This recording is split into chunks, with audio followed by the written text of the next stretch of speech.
Hello students, Assalamu alaikum. Today I'm going to start my lectures for CAF 4 Business Law, and this is my introductory video of CAF 4. So let's see how to start or how to understand business law. Okay.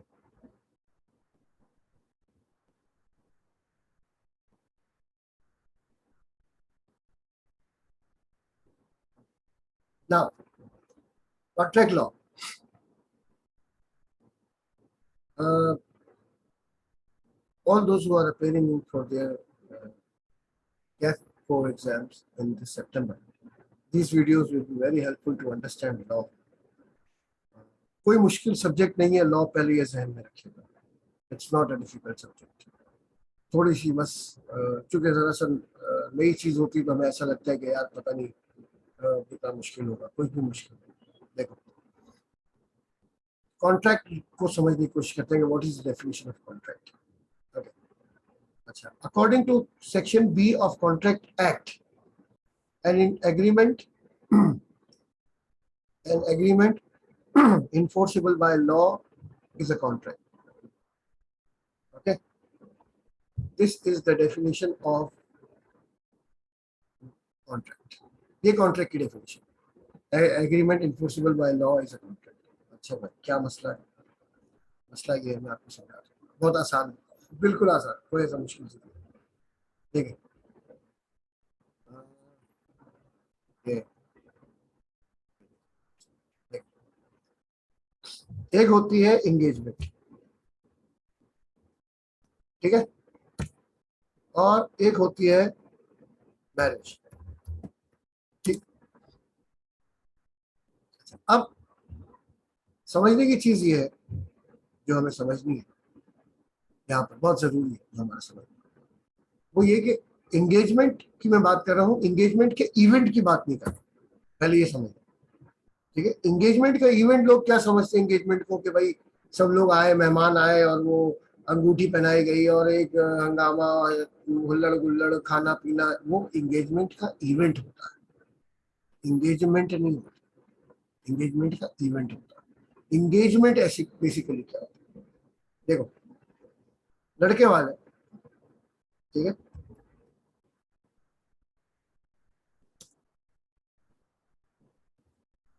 जो भी लड़के का guardian है, father है, parents है, guardian है, वो क्या करते हैं? वो ऑफर करते हैं, ठीक है. क्या करते हैं? वो ऑफर करते हैं. समझो बात, क्या करते हैं?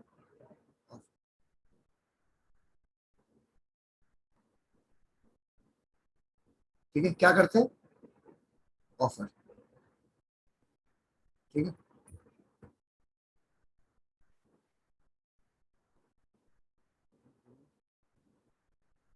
करते हैं ऑफर, करते हैं ऑफर. ठीक है. अच्छा, ऑफर जब उन्होंने करी आपको, किसको ऑफर करते हैं? ऑफर. फोन पे ऐसे मिलने आ गए, देख लिया लड़की को, लड़की पसंद आ गई, और पसंद आने के बाद वो करते हैं ऑफर. अच्छा, अब जो गर्ल्स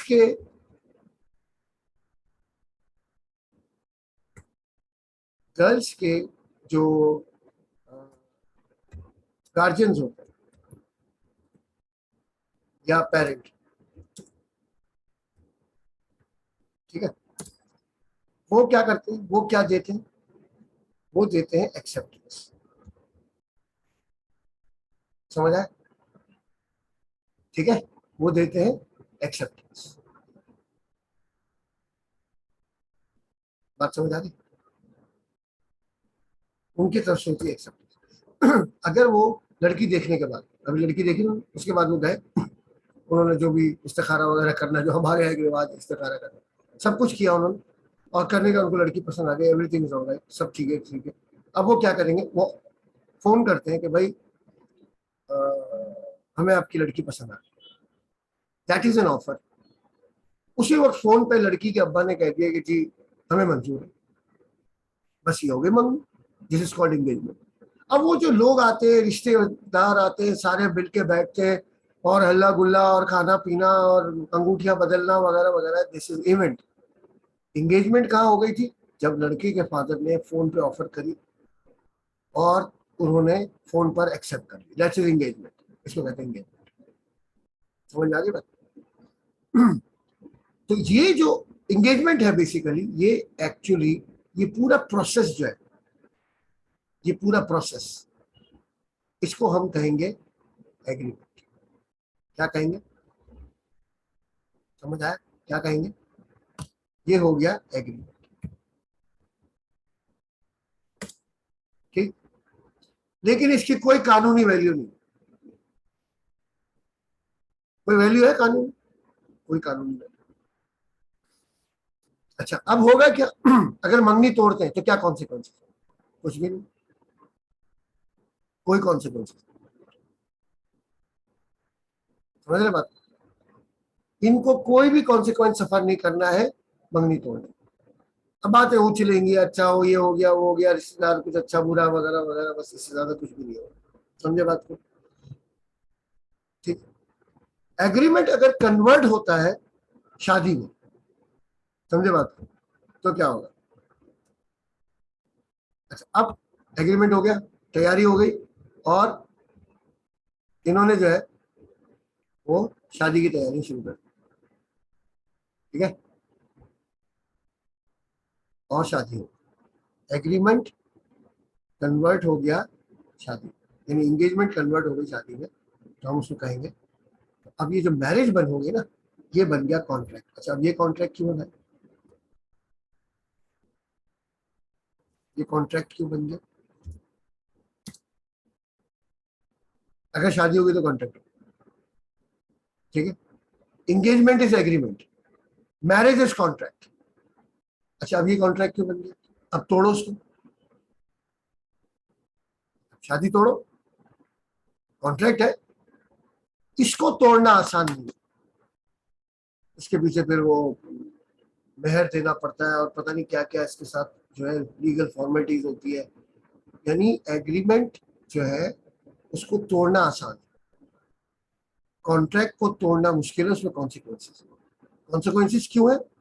अब चलते डेफिनेशन की तरफ दोबारा। अब मेरे ख्याल है आपको समझ आ गया कि मैं क्या कहना चाह रहा था।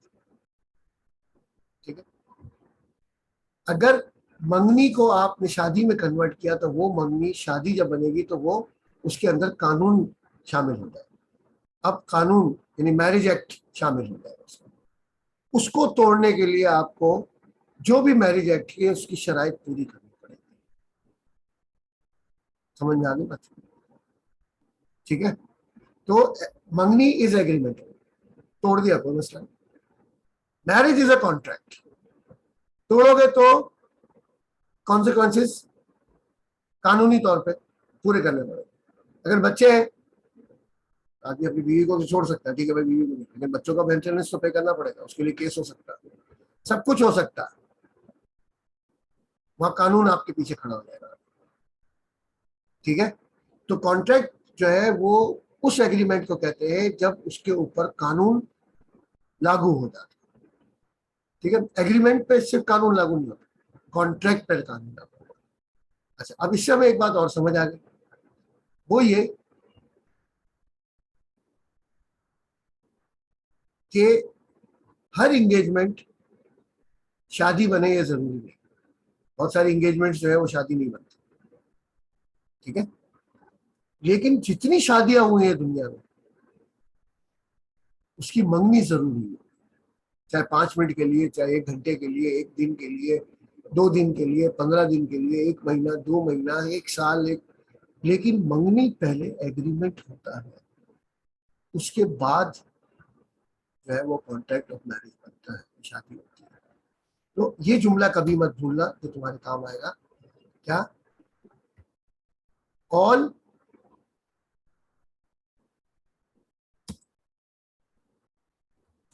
Contracts are agreements. ठीक? जैसे हर शादी से पहले मंगनी होती है, हर शादी से पहले मंगनी होती है। ठीक, बट लेकिन जरूरी नहीं है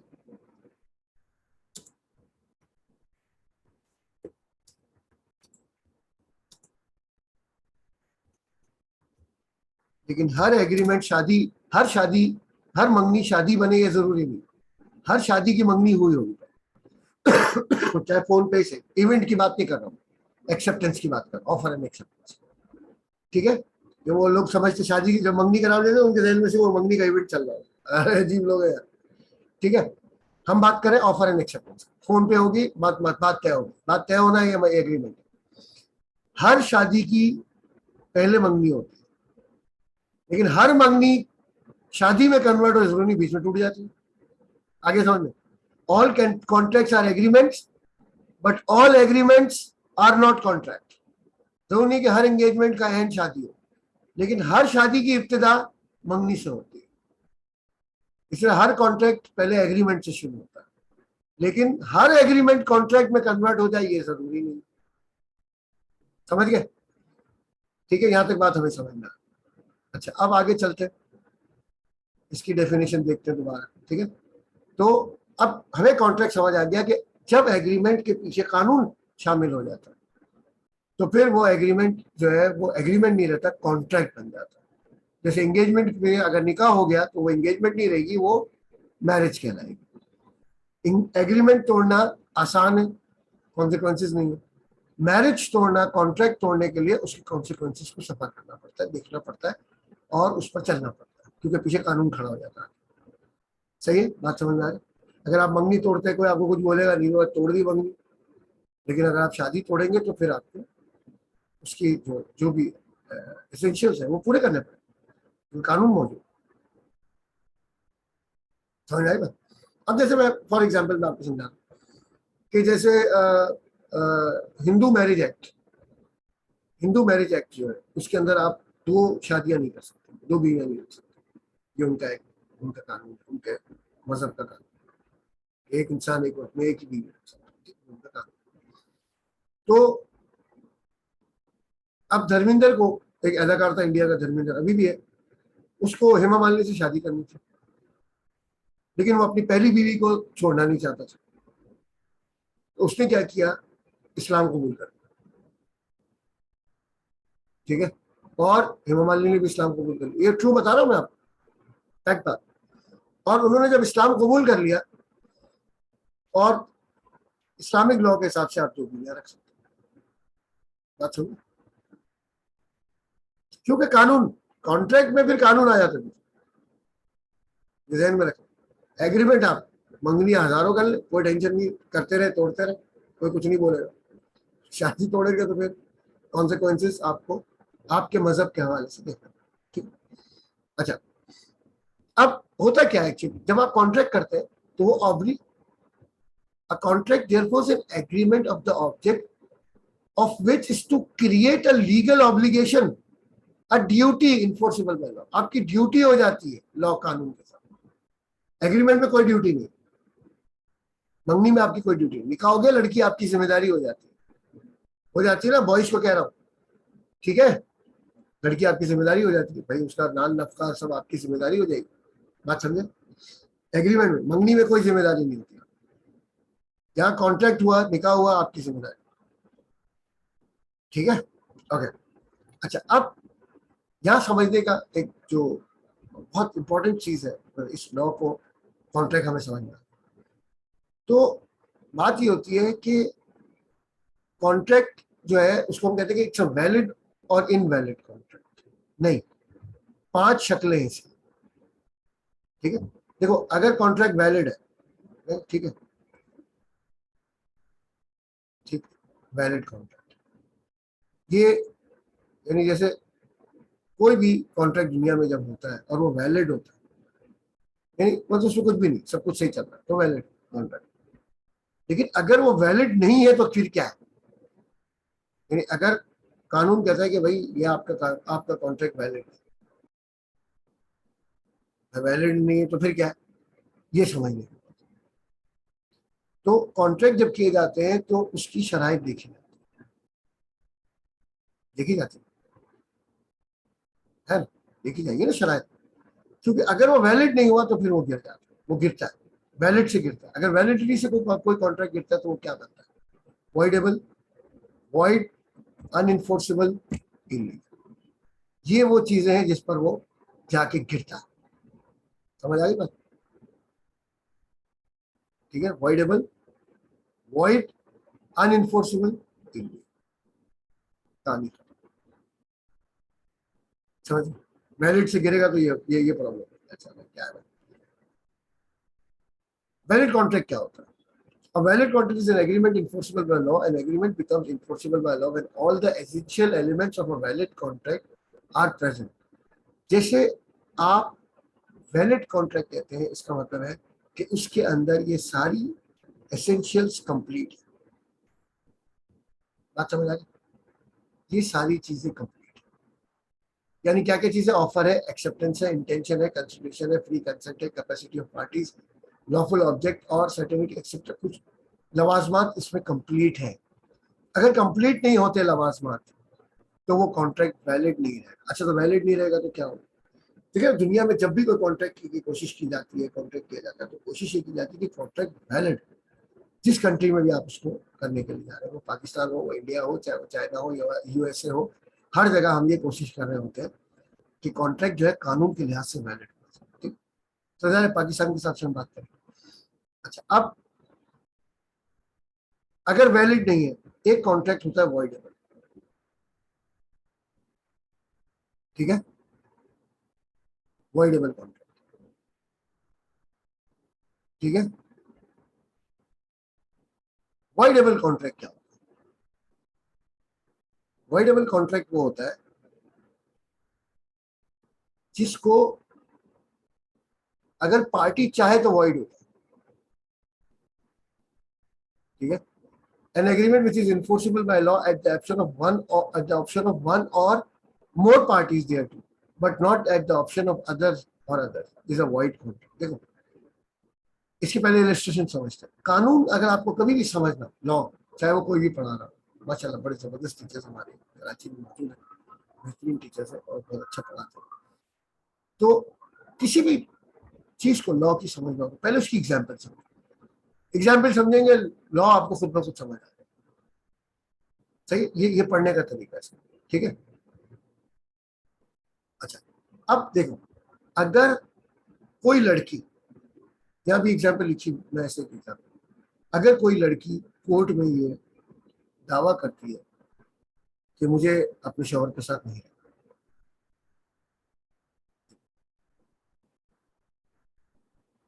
ठीक, अच्छा भाई, कि मेरी शादी जबरदस्ती हुई, माँ बाप ने इमोशनल ब्लैकमेल करवा के मेरी शादी करवा दी साथ में, समझ गए? अब ये कॉन्ट्रैक्ट जो है वो वॉइडेबल कब है? अगर दुल्हन चाहेगी तो वॉइड, वरना वैलिड। अच्छा, अब लड़की से पूछा जाएगा कि भाई क्या हुआ है, क्या लड़का कमाता नहीं? बोला नहीं कमाता। बोला अच्छा, क्या किसी दूसरी लड़की का चक्कर है? बोला नहीं, दूसरी लड़की का चक्कर भी नहीं। अच्छा, तो क्या वो नमाजी परहेजगार, मतलब मजहब ही नहीं है? नहीं, मजहब ही नहीं है। ऐसा पीना पिलाना, कोई ड्रग्स वग्स? बोला नहीं, कुछ भी नहीं। तो बोला फिर मसला क्या? बोला बस मुझे शक्ल पसंद है, मुझे उसके साथ नहीं रहना, आई एम नॉट कंफर्टेबल, क्योंकि मेरी शादी जबरदस्ती हुई, मैं उसको पसंद नहीं करती, बस मेरा दिल नहीं आता उसको, मेरा दिल नहीं खींचता, माँ बाप ने जबरदस्ती करा दी। अब ये शादी दुल्हन के ऑप्शन पर वॉइड होगी। अगर वो दुल्हन कहेगी तो ऑप्शन वॉइड है, अगर दुल्हन नहीं कहेगी तो फिर ऑप्शन ये वॉइड नहीं हो सकता। किसी के और के कहने से नहीं हो सकता, सिर्फ दुल्हन के कहने। बात समझे? तो वॉइडेबल का मतलब होता है अगर कोई दोनों कॉन्ट्रैक्टिंग पार्टी में से अगर कोई ये कहता है कि नहीं इसको वॉइड करा दिया जाए, तो फिर वो वॉइड हो जाती है। वो फिर आगे और चीजें हम डिस्कस करेंगे तो उसके अंदर आपको बात समझ आएगी मजीद और वॉइड। अच्छा, वॉइड कॉन्ट्रैक्ट का मतलब क्या है? वॉइड कॉन्ट्रैक्ट का मतलब है कि ये कॉन्ट्रैक्ट जो है वो हो ही नहीं सकता।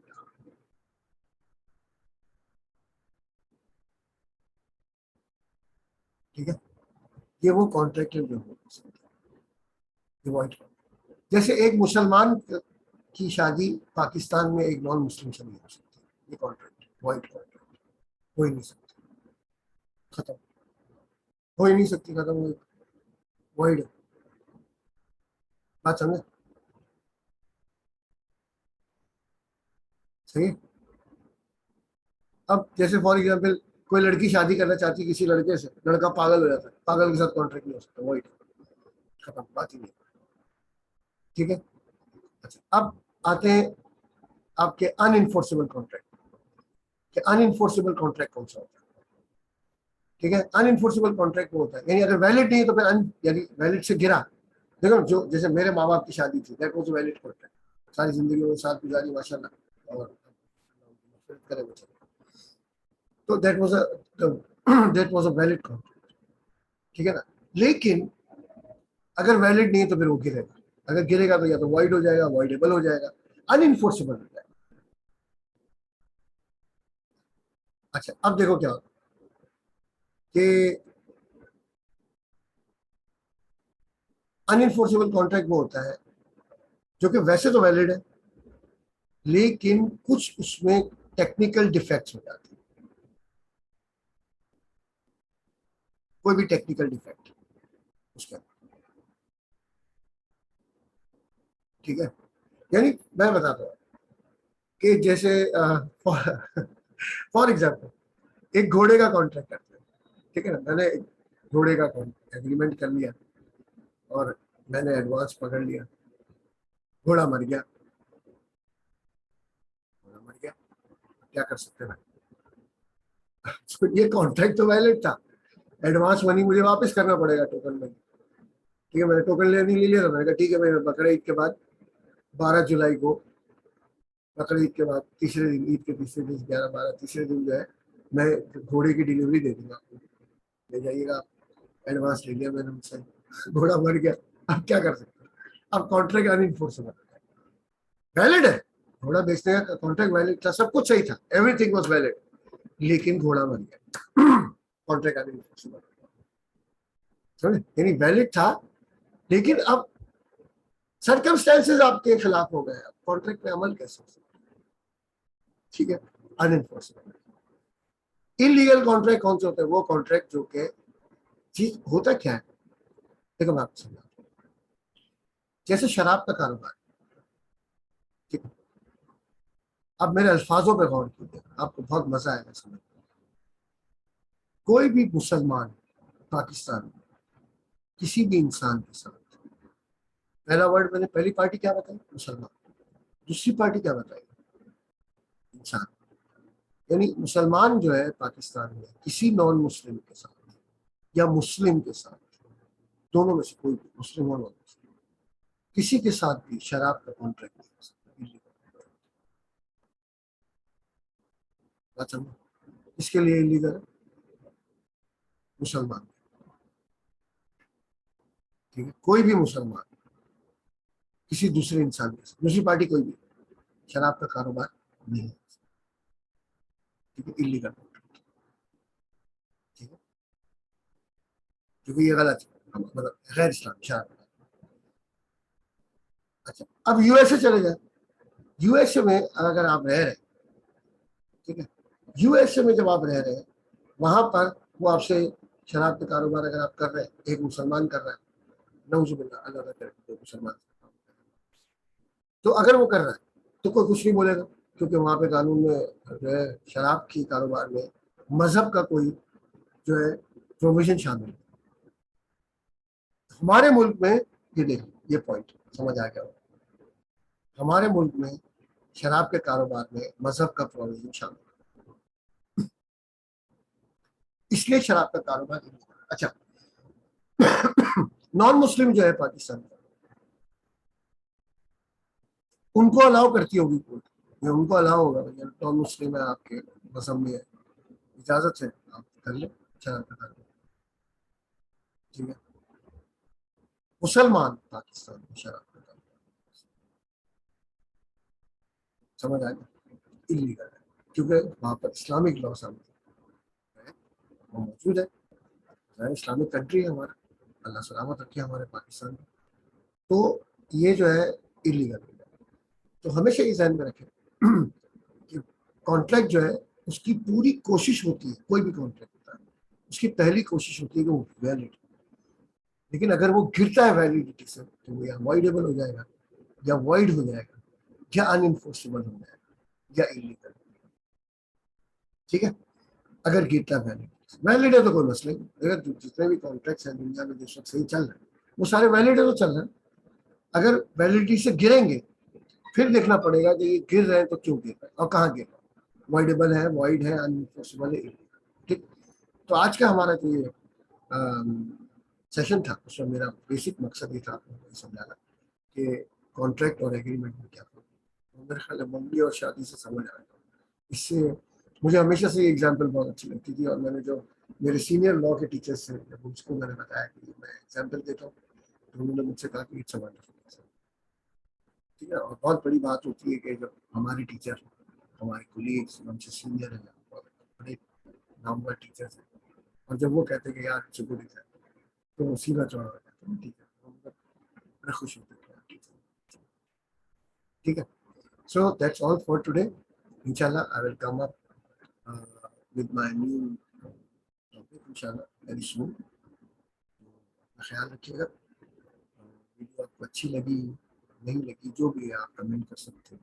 वो टॉपिक आपको अगर समझना हो खास तो बता दें, इंशाल्लाह उस पर वीडियो बना दूंगा इंशाल्लाह। तो वो ए लेवल अकाउंट्स के साथ साथ मुझे दिल हुआ कि मैं पी आर सीखूँ और बिजनेस पर वीडियो बनाऊँ। ठीक है। कैसी लगी आपको वीडियो बताइएगा मुझे। कुछ इम्प्रूवमेंट तो हर टाइम जरूरी है।